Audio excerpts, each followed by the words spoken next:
बिस्मिल्लाहिर्रहमानिर्रहीम। अस्सलाम वालेकुम। आप देख रहे हैं चैनल दी पॉइंट और मैं वहीद अजीज़ आपसे मुखातिब हूँ। इस वक्त अगर इंटरनेशनल सिनेरियो की बात की जाए तो सारी दुनिया में एक तूफ़ान है जो महंगाई की सूरत में इंसानियत को रगड़ा लगा रहा है। तमाम दुनिया के लोग जो हैं इस महंगाई से फेडअप हैं, परेशान हैं। कोविड ने आकर जो तबाही फेरी उसके आफ्टर शॉक्स जो हैं उसमें इंसानियत लड़खड़ा कर रह गई। आम आदमी की कुव्वत ख़रीद ख़त्म हुई। ताजिर को कोई शक नहीं कि उस तरह का नुकसान नहीं हुआ, उसने बल्कि इससे नफ़ा उठाया। उसकी जो अशिया थी वो महंगे दामों फ़रोख्त भी हुई और आगे भी फ़रोख्त हो रही हैं और मिली भगत के साथ पूरी दुनिया में एक लहर महंगाई की जो है वो फैला दी गई। इस तरह की कि आम आदमी तो उस महंगाई के नीचे दबता जा रहा है। और बिलखसूस अगर बात की जाए उन ममालिक की जिन्हें आम तौर पर तरक्की पजीर ममालिक गिना जाता है, जिसमें हमारा मुल्क भी शामिल है, यानी पाकिस्तान भी, जहाँ लोगों की पर कैपिटा इनकम बहुत कम थी, जहाँ लोगों के पास पहले ही कुव्वत ख़रीद बहुत महदूद सी थी, जहाँ लोगों के पास ना तो कोई ज़रिया था एजुकेशन गेन करने का, ना हुकूमती सतह पर ऐसे मामलात कभी हुए थे कि हम एजुकेशन को इतना प्रमोट कर देते कि लोग सरकारी इदारों को प्रेफर करते। यहाँ प्राइवेट सेक्टर ने माफिया की हैसियत इख्तियार की और नतीजा क्या हुआ, लोग मजबूर हुए वहाँ जाकर पढ़ने पर। इसी तरह इलाज के मामलात हैं, इलाज मुआलजे के लिए भी सरकारी अस्पताल जो हैं वो बेयकीनी की कैफियत में हैं और जो प्राइवेट अस्पताल हैं या जो प्राइवेट इदारे इस तरह के बने हुए हैं वो यकीनी बात है कि वो इंसानियत की खिदमत नहीं कर रहे बल्कि इंसानियत की जेब काट रहे हैं। वो एजुकेशन सिस्टम हो, वो मेडिकल का सिस्टम हो, ये वो बुनियादी ज़रूरियात थी जो पूरी होनी चाहिए थी। लेकिन 74 साल से अनफॉर्चुनेटली, चाहे हम डिक्टेटरशिप में हो चाहे हम डेमोक्रेसी में हो, इस पर तवज्जो नहीं दी गई।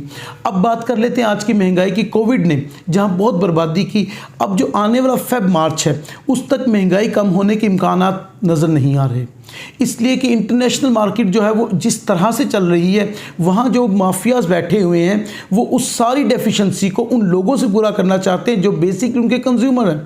और ये सारी चीज़ इफेक्ट कहाँ पर होती है, जैसे कहा जाता है ना कि बड़े घरों की रसूमात छोटे घरों पर जो है इंप्लीमेंट हो जाती हैं, इसी तरह जो बड़े ममालिक हैं उनके मुआशी कवानीन छोटे जो ममालिक होते हैं उनके मुआशी कवानीन को या तो निगल जाते हैं या उनका हिस्सा बनकर उन्हें रौंदने लगते हैं। तो ऐसा ही कुछ हमारे साथ भी इस वक्त हुआ है। पाकिस्तान बड़े मुश्किल दौर से गुजर रहा है, यहाँ के लोग बड़े मुश्किल दौर से गुजर रहे हैं। आप सियासी तौर पर देखें तो इस्तेहकाम मौजूद नहीं, आप मुआशी तौर पर देखें तो इस्तेहकाम मौजूद नहीं है, इसलिए कि लोगों के पास कुव्वत ख़रीद नहीं बची। अशिया बहुत महंगी हो गई लेकिन लोगों की आमदन नहीं बढ़ सकी, या यूँ कह लें वो अपनी आमदन पर ठहरे भी हुए थे। जब चीज़ें महंगी हुई तो उनकी आमदन कम हो गई। जो ये सिलसिला कब तक रहेगा ये बड़ा अहम सवाल है। तो याद रखें ये सिलसिला पाकिस्तान में भी अभी 4 से 5 महीने रुकने वाला नहीं है, बल्कि इसमें इजाफा बतदरीज होगा। हुकूमत सब्सिडीज़ दे सकती है, आसानियाँ पैदा कर सकती है अगर ईमानदारी के साथ आम आदमी तक कोई चीज़ पहुँचाना चाहे।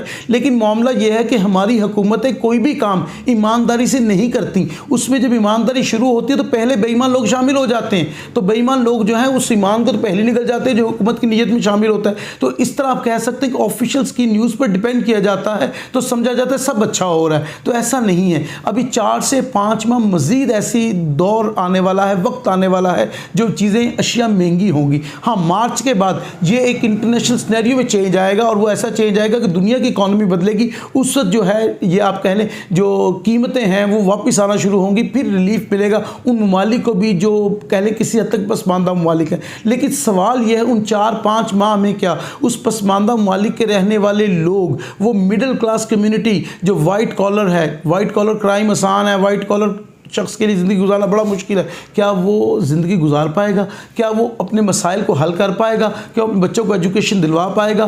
क्या वो अपनी ज़रूरियात ज़िंदगी को बाइज़्ज़त तरीके से पूरा कर पाएगा? क्या जो माफिया हमारे यहाँ मौजूद है, इंटरनेशनल माफिया जिसका मैंने तज़किरा किया, जो माफिया यहाँ हमारे यहाँ मौजूद है, जो बेसिकली उस इंटरनेशनल माफिया का नुमाइंदा बना हुआ है, क्या वो कोई ताउन करेंगे? उनके अंदर कोई एहसास जागेगा? कोई इंसानियत जो है वो उनके अंदर अपनी सोच को परवान चढ़ाएगी या इंसान आगे बढ़ेगा? ये सवालात बहुत अजीब है, इसलिए कि हमारा बिजनेसमैन प्रोफेशनल है। प्रोफेशनलिज्म में उनके ख्याल के मुताबिक ये बात है कि शायद किसी को लूट लिया जाए तो प्रोफेशनल है, किसी को नुकसान पहुंचा दिया जाए तो प्रोफेशनल है, कि अपने आप बेहिस हो जाए तो प्रोफेशनल है। कतन ऐसा नहीं है। اصل میں پروفیشنلزم آپ کو صحیح سمت لے کر جاتا ہے.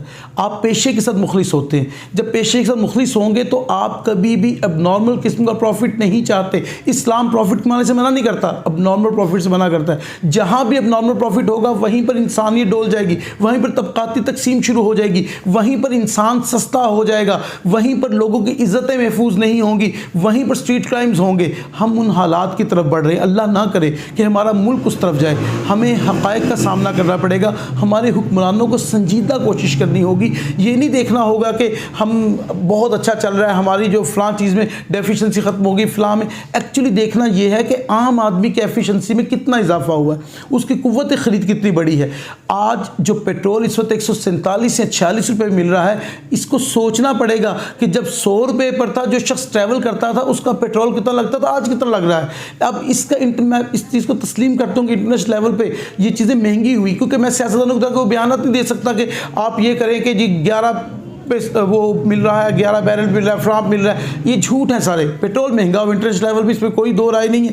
اس مہنگائی کا اثر ہم پر بھی آیا ہے, لیکن دیکھنا یہ ہے کہ جو ٹیکس ہم نے اکٹھا کیا ہے, یہ بہت اہم سوال اٹھا رہا ہوں, جو ٹیکس اکٹھا کیا ہے اسے کہاں خرچ کیا جا رہا ہے, ڈیم کے پیسے کہاں گئے, وہ سارے پیسے جو حکومت کے پاس عوام کی امانت کے طور پر آئے تھے انہیں انویسٹ کہاں کیا گیا ہے. اگر عام آدمی کو اس سے ریلیف ہی نہیں مل سکتا تو پھر بتائیے کہ اس سارے فنڈ کا کیا فائدہ ہوا. بہت ریونیو اکٹھا کر لیا FBR نے, بہت ریونیو دیگر اداروں اکٹھا کر لیا. اگر وہ سب کچھ اکٹھا کر کے عوام کو اس سے کچھ نصیب ہی نہیں ہو رہا, کوئی ویلفیئر نہیں مل رہی, کوئی فلاح ہی نہیں مل رہی, تو اس ٹیکس کے اکٹھا کرنے کا کیا فائدہ ہے. یہ بات صحیح ہے کہ فیب مارچ تک ابھی حالات ایسے ہیں, لیکن حکومت کو چاہیے کہ عوام کو ریلیف دے. حکومت کو چاہیے کہ ایسی سبسڈیز دے جس سے عام آدمی, مڈل کلاس آدمی جو ہے وہ اپنی ضروریات کو پورا کر سکے. میں بار بار مڈل کلاس پہ اس لیے زور دے رہا ہوں کہ ایک بہت امیر طبقہ ہے, اسے فرق ہی نہیں پڑتا. آٹا اللہ نہ کرے 2000 روپے کلو ہو جائے, انہیں پتہ ہی نہیں. ایک وہ طبقہ ہے جو مانگ کر گزارا کر لیتا ہے, ایک وہ طبقہ جن دونوں کے درمیان لائے کر رہا ہے. سب سے مشکل زندگی اس کے لیے ہے, اس لیے کہ مانگنے والی عادت اسے ہے نہیں, اور امارت ہے اسے قدرت سے نصیب نہیں ہوئی. اب نتیجہ یہ ہے کہ اس کا پیسے بھی نہیں ہے, مانگ بھی نہیں سکتا, پھر وہ زندگی کیسے گزارے, وہ اپنے بچوں کی ضروریات کو پورا کیسے کرے. حکومت کو ان لوگوں کے بارے میں سوچنا چاہیے. یہ احساس کے 12,000 روپے دے کر شاید اس غریب گھر کا تو گزارا ہو سکے گا جو مانگ کر بھی گزارا کر لیتے ہیں, لیکن وہ فیملی جو تھوڑا سا اپنا رکھ رکھاؤ رکھتے ہیں, جنہیں ہم مڈل کلاس بار بار کنسیڈر کر رہے ہیں, ان لوگوں کی زندگی بڑی اجیرن ہو چکی ہے. فیب مارچ تک تو وہ جینا بھول جائیں گے. اس لیے میری حکومتی حلقوں سے یہ التماس ہے ان سے کہ خدا را آپ سیاست کریں, آپ بیانات دیں, آپ جو کچھ بھی کرنا چاہتے ہیں کریں, لیکن ان کے لیے بھی سوچیں جنہوں نے آپ کو ووٹ دیے ہیں, جنہوں نے آپ پر امید لگائی تھی کہ اب تبدیلی لائیں گے, جنہوں نے یہ سوچا تھا کہ آپ ان کی ہوپ ہیں. آج بھی ہوپ بنا کر بیٹھے ہوئے آپ کو وہ, اس لیے آپ ان کی ہوپ کو نہ توڑیں, ان کی اس امید کو نہ توڑیں جو انہوں نے آپ کو ووٹ کے ذریعے سے الیکٹ کر کے دی تھی, بلکہ سوچیں ان کے بارے میں, اور سبسڈی دینے کے بارے میں سوچیں. اگر مہنگائی اسی طرح بڑھتی رہی تو یقین کریں نہ تو کسی گلی میں امن ہوگا, نہ کسی گھر میں سکون ہوگا. اللہ ایسا وقت نہ لائے, ہمارے حکمرانوں کو ہوش آ جائے اور وہ حقیقت میں خدمت کی طرف آ جائیں. اگر ویڈیو اچھی لگی ہو تو چینل سبسکرائب کیجیے گا. انشاءاللہ پھر کسی ایسی ویڈیو سے ملاقات ہوگی. فی امان اللہ.